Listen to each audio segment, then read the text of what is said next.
नमस्कार दोस्तों, कैसे हैं आप सब। आई होप आप लोग अच्छे होंगे। दोस्तों, आइए आज गणित की कुछ बेसिक जानकारी के बारे में बात करते हैं, जिसका पार्ट 3 लेके आए हैं। इससे पहले पार्ट 1 और पार्ट 2 यूट्यूब पे अपलोड कर चुके हैं। जो अभी तक नहीं देखे हैं उसका लिंक इस वीडियो के डिस्क्रिप्शन में दे दिए हैं, जाके देख सकते हैं। तो पार्ट 3 में आज हम गणित की कुछ बेसिक जानकारी के बारे में बात करते हैं, जिसमें से सबसे पहला जो पॉइंट है कि प्राकृत संख्या किसे कहते हैं या प्राकृतिक संख्या किसे कहते हैं। प्राकृतिक संख्या होता क्या है। तो दोस्तों, गिनती की 1 से लेकर अनंत तक की संख्या को प्राकृत संख्या कहते हैं। यानी हमारी जो गिनती की संख्या है, जहाँ से हम गिनती स्टार्ट करते हैं वहाँ से लेकर अनंत तक की संख्या को प्राकृत संख्या कहते हैं। जैसे 1, 2, 3, 4, 5, 6, 7, 8, 9, 10, 11, 12, इस तरह से 1 से लेकर अनंत तक की सभी संख्याओं को प्राकृत संख्या कहते हैं। अब दोस्तों, यहाँ पे एक क्वेश्चन आता है कि सबसे छोटी प्राकृत संख्या कौन है। सबसे छोटी प्राकृत संख्या कौन है। तो सबसे छोटी प्राकृत संख्या आप यहाँ पे देख सकते हैं, वह 1 है। यानी एक क्वेश्चन यहाँ पे पूछा जाता है कि सबसे छोटी प्राकृत संख्या कौन है, तो वह 1 है। नेक्स्ट दोस्तों, अगर हम अगला पॉइंट के बारे में अगर बात करें, तो अगला जो पॉइंट है वह है पूर्ण संख्या। पूर्ण संख्या क्या होता है, पूर्ण संख्या किसे कहते हैं। तो दोस्तों, 0 से अनंत तक की गिनती की संख्या को पूर्ण संख्या कहते हैं। यानी कहने का मतलब यह है कि 0 से लेकर अनंत तक की गिनती की सभी संख्याओं को पूर्ण संख्या कहते हैं। यानी जब हम प्राकृत संख्या में 0 लगा देते हैं, यानी 0 से जब स्टार्ट करते हैं, तो वे सारे प्राकृत संख्या पूर्ण संख्या में आ जाता है। जैसे 0, 1, 2, 3, 4, 5, 6, 7, 8, 9, 10, 11, 12, इस तरीके से।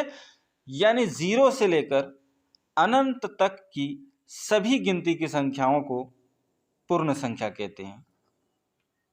तो दोस्तों, यहाँ पर भी एक क्वेश्चन आता है जो हमेशा एग्जाम्स में पूछे जाते हैं कि सबसे छोटी पूर्ण संख्या क्या है। तो सबसे छोटी पूर्ण संख्या आप यहाँ पे देख सकते हैं, वह 0 है। सबसे छोटी पूर्ण संख्या 0 है। आगे दोस्तों, अगर हम नेक्स्ट पॉइंट के बारे में बात करें, तो अगला जो पॉइंट है कि सम संख्या क्या होता है। सम संख्या किसे कहते हैं, कौन होते हैं सम संख्या। क्योंकि यही बच्चों को पता नहीं होता है। बहुत सारे बच्चे गणित की ये बेसिक जानकारी से अनजान हैं, जिसके कारण उन बच्चों को मैथ का जो क्वेश्चन सॉल्व जो होता है उसमें उसे काफ़ी परेशानी होती है। उसको समझ में ही नहीं आता है कि ये कैसा क्वेश्चन है, ये किस तरीके से सॉल्व होगा, ये सम संख्या क्या होता है, पूर्ण संख्या क्या होता है, प्राकृत संख्या क्या होता है। तो किसी भी स्टूडेंट को मैथ बनाने से पहले इस गणित की जो बेसिक जानकारी है इसको जानना या जान लेना बहुत ज़रूरी है, क्योंकि इसके बिना शायद मैथ आपको एक बोझ सब्जेक्ट की तरह लगेगा। तो अगला जो पॉइंट है वह है सम संख्या। तो वे सभी संख्याएं जो 2 से पूरा पूरा भाग लग जाए, सम संख्या कहलाता है। वे सभी संख्याएं जो 2 से पूरा पूरा भाग लग जाए, यानी जो 2 से पूरा पूरा कट जाए। जैसे फॉर एग्जाम्पल में 2, 4, 6, 8, 10, 12, 14, 16, 18, 20, 22, 24, 26, 28, 30, 32, 34, 36, इस तरीके से वे सभी संख्याएं जो 2 से विभाज्य हो उसे सम संख्या कहते हैं। तो यहाँ पर भी एक क्वेश्चन हमेशा एग्जाम्स में पूछे जाते हैं कि सबसे छोटी सम संख्या क्या है। तो दोस्तों आप यहाँ पे देख सकते हैं कि सबसे छोटी सम संख्या वह 2 है। सबसे छोटी सम संख्या 2 है। अब अगला पॉइंट है कि विषम संख्या किसे कहते हैं। विषम संख्या क्या होता है? तो वे सभी संख्याएं जो 2 से पूरा पूरा भाग ना लगे, यानी जो 2 से विभाजित ना हो, उन सभी संख्याओं को विषम संख्या कहते हैं। जैसे फॉर एग्जाम्पल में 1, 3, 5, 7, 9, 11, 13, इस तरीके से वे सभी संख्याएं जो 2 से ना कटे उसको विषम संख्या कहते हैं। तो यहाँ पर एक क्वेश्चन आता है हमेशा एग्जाम्स में कि सबसे छोटी विषम संख्या कौन है। तो सबसे छोटी विषम संख्या 1 है। सबसे छोटी विषम संख्या 1 है। अब नेक्स्ट अगला पॉइंट के बारे में अगर बात करें तो अगला पॉइंट है भाज्य संख्या। भाज्य संख्या क्या होता है या भाज्य संख्या किसे कहते हैं? तो वे सभी संख्याएं जो एक समय के साथ साथ और किसी संख्या से विभाजित हो उसे भाज्य संख्या कहते हैं। यानी हम कह सकते हैं कि वे सभी संख्याएं जिसका गुणनखंड 2 से ज़्यादा हो, वे सभी संख्याएं जिसका गुणनखंड 2 से अधिक हो, जो 1 से भी विभाजित हो, जो खुद से भी विभाजित हो यानी अपने समय से विभाजित हो और किसी अन्य संख्या से विभाजित हो, उसको भाज्य संख्या कहते हैं। जैसे फॉर एग्जाम्पल में 4, 6,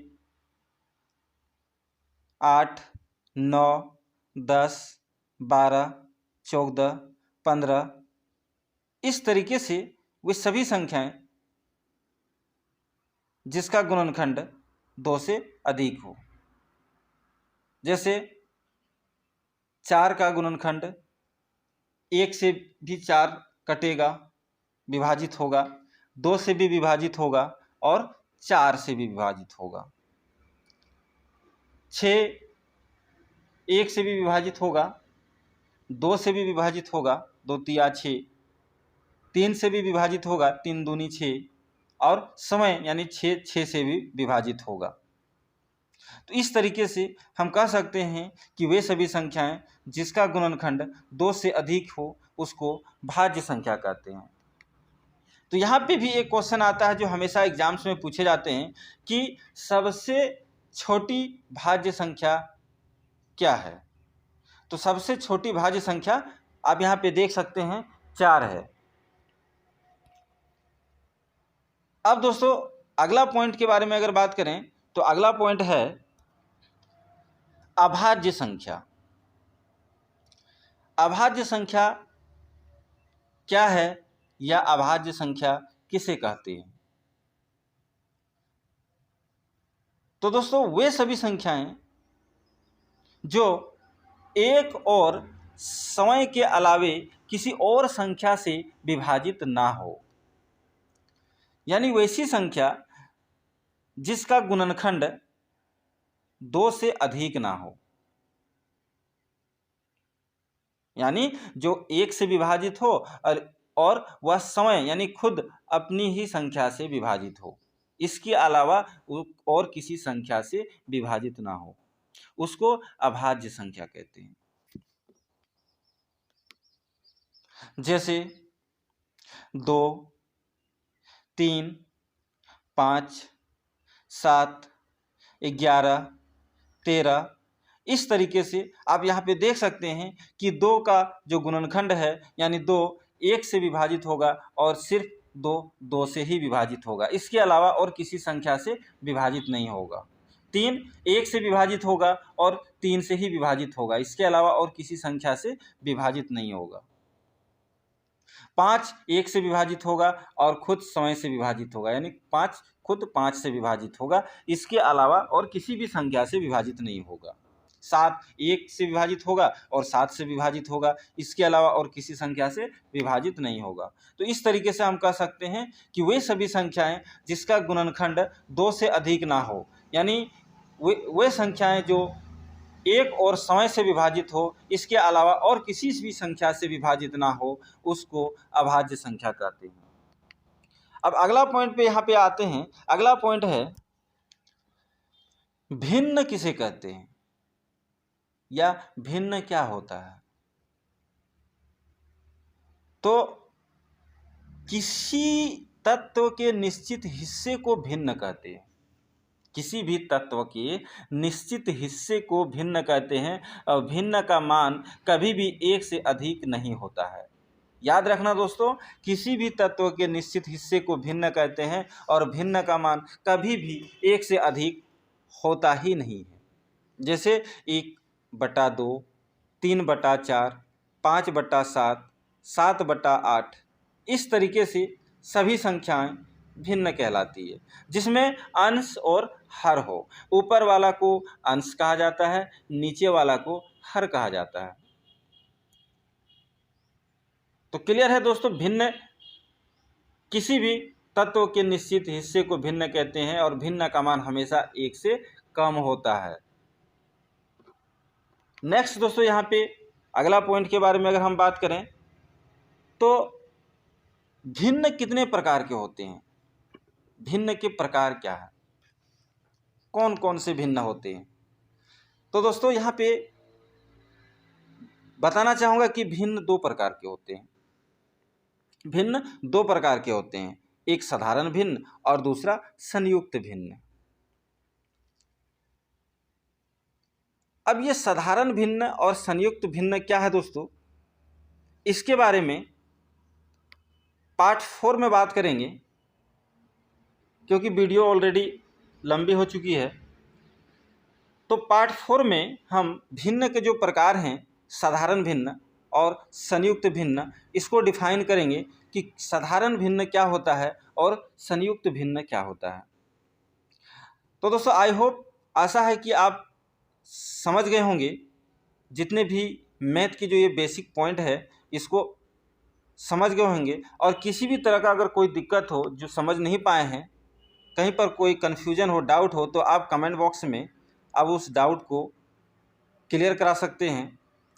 दोस्तों आपसे रिक्वेस्ट है कि इसी तरह का नॉलेज पाने के लिए, इसी तरह का एजुकेशन से रिलेटेड वीडियो पाने के लिए आपसे रिक्वेस्ट है कि जो भी आज अभी तक इस चैनल को सब्सक्राइब नहीं किए हैं, चैनल को सब्सक्राइब करके रखें और बेल आइकन के ऑल प्रेस करके रखें, ताकि कोई भी वीडियो हम अपलोड करें तो उसका नोटिफिकेशन सबसे पहले आप तक पहुंच जाए, आपको पता चल जाए कि कोई वीडियो अपलोड हो चुका है। इसी के साथ दोस्तों धन्यवाद।